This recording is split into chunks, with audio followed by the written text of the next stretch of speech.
तो सीटी का एग्ज़ाम हमारा नज़दीक है, तो उसके रिगार्डिंग शुरू करते हैं हम आज की क्लास। तो आज हम करेंगे बजट, हरियाणा का बजट जो 17 मार्च 2025 को अपनी विधानसभा में पेश हुआ था।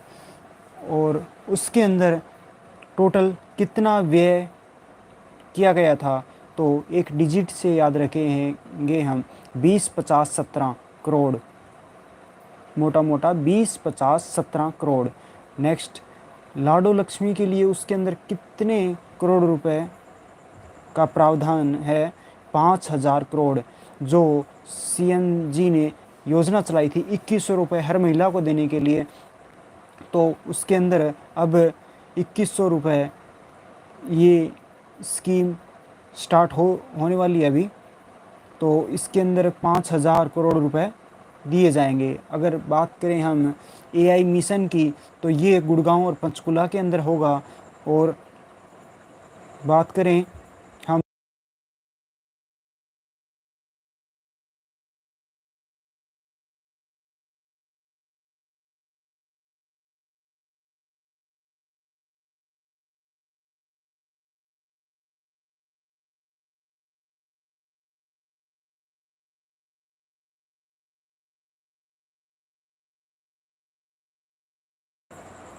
एआई मिशन की, तो इसके अंदर पंचकुला और गुड़गांव के अंदर, सॉरी, बात करें पंचकुला और गुड़गांव के अंदर,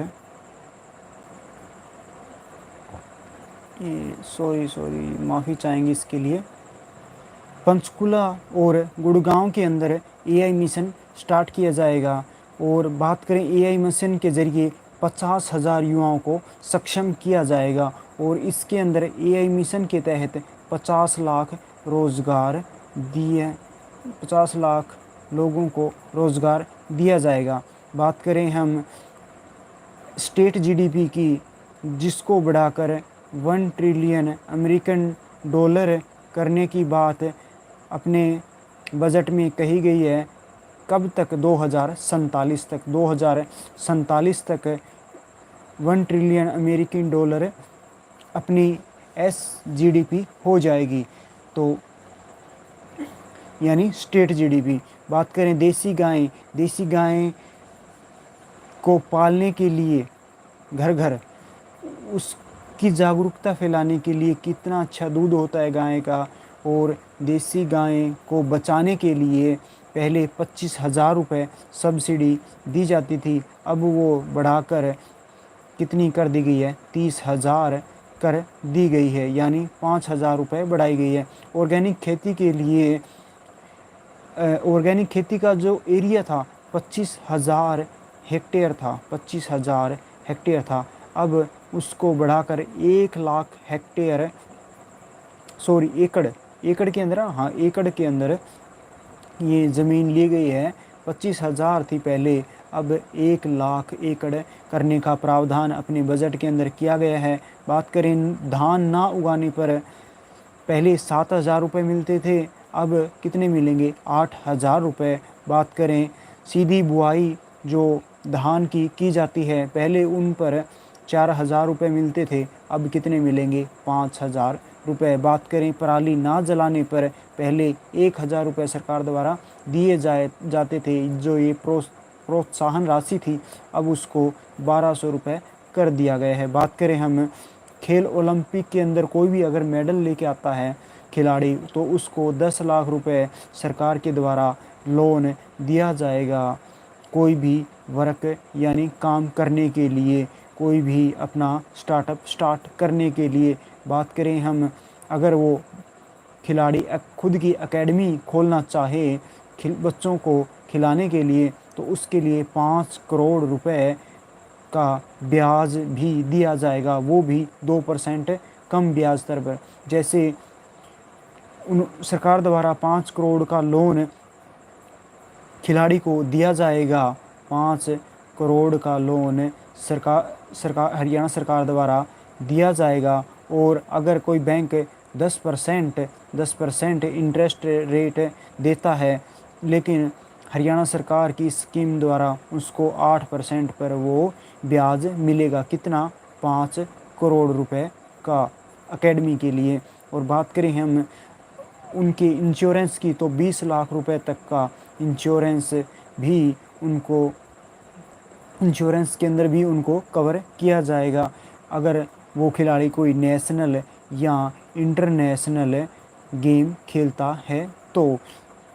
साथ में महिलाओं के लिए भी बहुत कुछ बजट के अंदर किया गया है। महिलाओं को डेयरी या कोई छोटे मोटे काम के लिए 1 लाख रुपए तक का ऋण दिया जाएगा, वो भी बिना ब्याज दर पर, बिना नो इंटरेस्ट रेट महिलाओं को 1 लाख रुपए दिया जाएगा। बात करें बागवानी की तो बागवानी के अंदर हिसार के अंदर अपना कार्गो हब बनेगा। कार्गो हब किसको कहते हैं? कार्गो हब जैसे कोई फल हो गया, जैसे फल है कोई, उसको जूस के अंदर जो पैक्ड जूस होता है उसके अंदर तक लाने के लिए जो प्रोसेसिंग होती है तो ये क्या है? कार्गो हब, हाँ ठीक है, ये शिपिंग के लिए किया जाएगा। शिपिंग के लिए, ये शिपिंग जैसे कोई फल अपने हरियाणा में होता है तो उसको इंटरनेशनल स्तर पर बाहर विदेशों में भेजने के लिए कार्गो हब कहाँ पर? हिसार के अंदर स्टार्ट किया गया है कि कार्गो हब यहाँ पर कोई भी फल, जैसे हिसार के अंदर अमरूद हो गया, सिरसा के अंदर किन्नू वगैरह हो गए, तो इनको बाहर विदेशी स्तर पर ले जाने के लिए कार्गो हब कहाँ पर लॉन्च किया गया है? हिसार के अंदर। बात करें हम हिसार के अंदर एक शंखरूपी एयरपोर्ट भी बनाया गया है जिसका क्षेत्रफल 7200 हेक्टेयर और 3900 एकड़ है। 7200 हेक्टेयर और 3900 एकड़ है।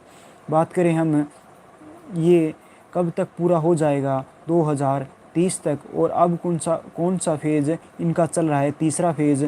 और ये किस रूपी आकार का है? शंख रूपी आकार का। और ये किसकी क्षमता को घटाएगा? ये दिल्ली एयरपोर्ट की क्षमता को घटाएगा, जो इंदिरा गांधी एयरपोर्ट है, क्योंकि वहाँ पर बहुत ज़्यादा आबादी बढ़ चुकी है। बात करें हम जो प्रोसेसिंग सेंटर है, अब आया है ये जो क्वेश्चन हम डिस्कस कर रहे थे कि फल से लेकर जूस तक जो प्रोसेसिंग होती है तो उसके लिए प्रसंस्करण केंद्र बनाए गए हैं। और किस चीज़ के लिए कहाँ पर बनाया गया है? तो बात करें लीची के लिए अम्बाला के अंदर, स्ट्रॉबेरी के लिए यमुनानगर के अंदर, और खजूर के लिए हिसार के अंदर। जैसे खजूर के अंदर क्या है? रे, और हिसार के अंदर भी क्या है? रे। तो ऐसे याद रखेंगे हम। और लीची के अंदर, जैसे लीची के अंदर अत्यधिक मात्रा में पानी होता है। और बात करें अम्बाला तो आम और लीची के अंदर ऐसे याद रखेंगे, या फिर अम्बाला के अंदर ले और लीची के अंदर ले, ऐसे हम ये ट्रिक से याद रखेंगे। स्ट्रॉबेरी के लिए स्ट्रॉ होती है जो गिलास के अंदर पानी पीने या जूस पीने के लिए हम डालते हैं स्ट्रॉ, तो पानी है, पानी के अंदर पानी है, तो पानी कहाँ से जाता है? यमुना नदी से जाता है। और यमुना नदी मेन कहाँ से जाती है? यमुनानगर से जाती है। तो ऐसे हम याद रखेंगे। और फल के लिए आपको पता है सरसा, और सब्जी के लिए अपना करनाल, ये हम याद रखेंगे। प्रसंस्करण केंद्र, ये 3 एक्स्ट्रा अपने ऐड किए गए हैं। कहाँ पर? किसके अंदर? बजट के अंदर 2025 और 26 के अंदर। ये एग्ज़ाम में पूछे जाने वाले क्वेश्चन हैं। बात करें आगे हम साक्षरता दर की, तो साक्षरता दर जो एवरेज है अपने देश की और अपने हरियाणा की एक ही है, वो है 75%। वह हरियाणा की वो है 75%। और महिलाओं की 64 और 65, और मेल की क्या रहेगी यहाँ पर? 84%।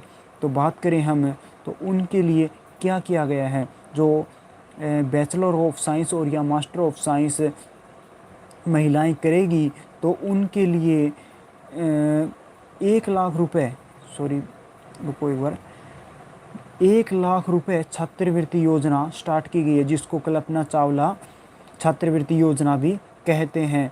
तो जो गर्ल है एससी कैटेगरी की महिलाएं जो गर्ल है बीएससी करेंगी और एमएससी करेंगी तो उनको कितना 1 लाख रुपए स्कॉलरशिप दिया जाएगा हरियाणा सरकार के द्वारा। किस योजना के तहत? कल्पना चावला छात्रवृत्ति योजना के तहत। बात करें हम महिलाओं के लिए चौपाल भी बनाई गई है जहां पर वो पढ़ लिख सकें या अपना कोई काम सीख सकें। तो हर गांव के अंदर ये खोलने का प्लान इस बजट के अंदर बनाया गया है। आगे चलते हैं, हम बात करें कौशल विकास की। कौशल विकास के अंदर 2000 छात्राओं को इंटर्नशिप दी जाएगी और उनको साथ में 10,000 पर मंथ भी दिए जाएंगे। बात करें हम 60 करोड़ रुपए भी 60 करोड़ रुपए भी पशु चिकित्सा के लिए, जो आधुनिक चिकित्सा पशुओं के लिए इस बजट के अंदर लाई गई है। दवाइयों, आधुनिक चिकित्सा, आधुनिक उपकरण जो पशुओं की बीमारी के अंदर उपयोग किए जाएंगे, वो इस बजट के अंदर हमें एक अमाउंट के रूप में देखने को मिलते हैं। तो वो अमाउंट क्या है? 60 करोड़ रुपए। बात करें हम बीज प्रशिक्षण जो केंद्र है, वो पहले 4 थे, अब वो सभी ज़िलों में कर दिए गए हैं। ये क्वेश्चन पूछा जा सकता है कि अब कितने ज़िलों के अंदर वो बनाए जाएंगे बीज प्रशिक्षण केंद्र? वो सभी ज़िलों में। और मोरनी हिल्स के जो किसान हैं उनकी आय को अब बढ़ाया जाएगा।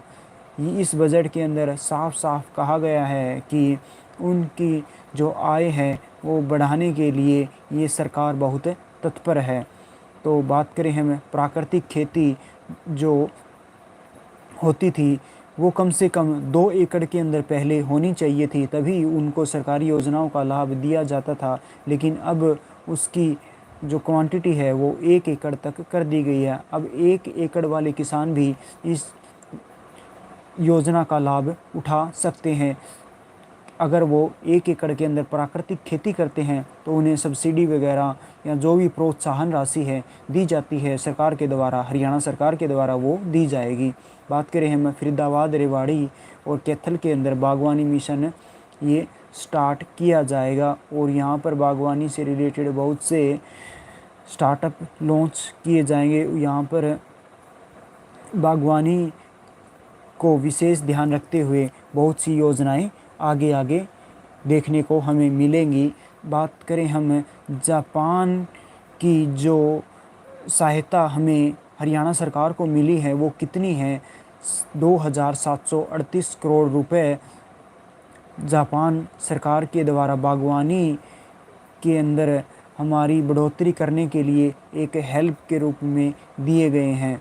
तो वो कितने पैसे हैं? 2738 करोड़ रुपए जापान के द्वारा किसके अंदर? बागवानी के अंदर। कितने रुपए? 2738 करोड़ रुपए। ये 3 क्वेश्चन यहाँ पर हमें बनते हुए दिखाई दे रहे हैं।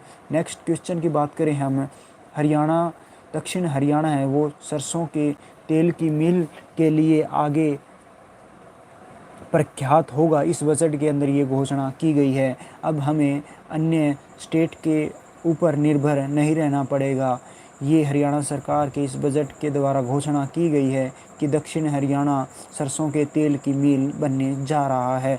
बात करें हम गुड़गांव की, तो यहाँ पर फूल मंडी बनेगी।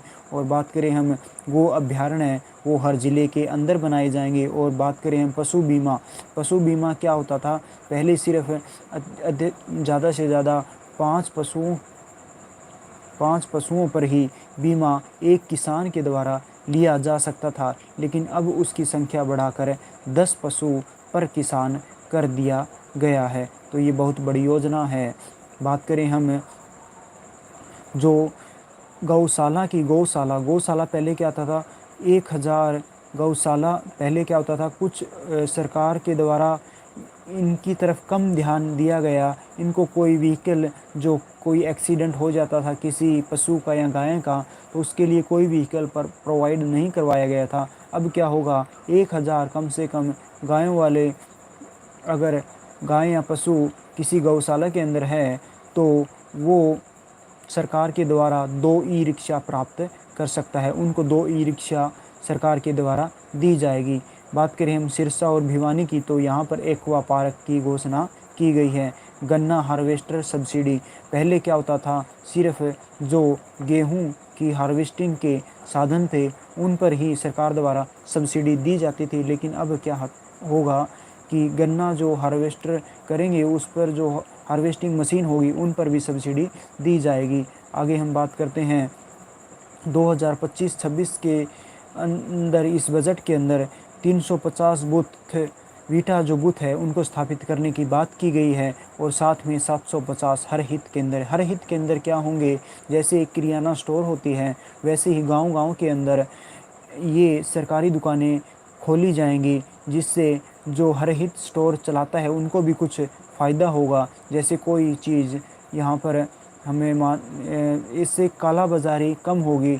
जैसे मार्केट के अंदर कोई चीज़ 110 रुपये की बेची जा रही है जो इलीगल है, जिसके लिए सरकार ने 100 रुपये तय किया हुआ है, लेकिन आज अब हर हित स्टोर खुल जाने के बाद वो चीज़ें 90 रुपये की सरकार से लेकर हर हित स्टोर जो संभालेगा उसके द्वारा 100 रुपये में बेची जाएगी, और 10 रुपये जो स्टोर चलाएगा उनको फ़ायदा होगा और 10 रुपये किन को फ़ायदा होगा, कस्टमर को फ़ायदा होगा। तो ये योजना चलाई जाएगी आगे। तो 750 जो हर हित स्टोर पूरे हरियाणा के अंदर खोले जाएंगे। और एक कन्फ्यूजिंग क्वेश्चन, भुन्ना को हम मानते हैं जो एक फतेहाबाद का ब्लॉक है, तो उसको हम मानते हैं कि अमरूद प्रसंस्करण प्लांट वो है, लेकिन नहीं, इस हिसार को बनाने की बात, प्रसंस्करण जो केंद्र है अपना प्रोसेसिंग प्लांट है, इस बजट के अंदर हिसार को बनाने की बात की गई है। ये भुन्ना तो अत्यधिक मात्रा में यहाँ पर अमरूद पाए जाते हैं और इनके पेड़ हैं, इधर बाग हैं भुन्ना के अंदर, लेकिन जो अमरूद का प्रसंस्करण केंद्र है वो हिसार के अंदर स्थापित करने की बात इस बजट के अंदर कही गई है।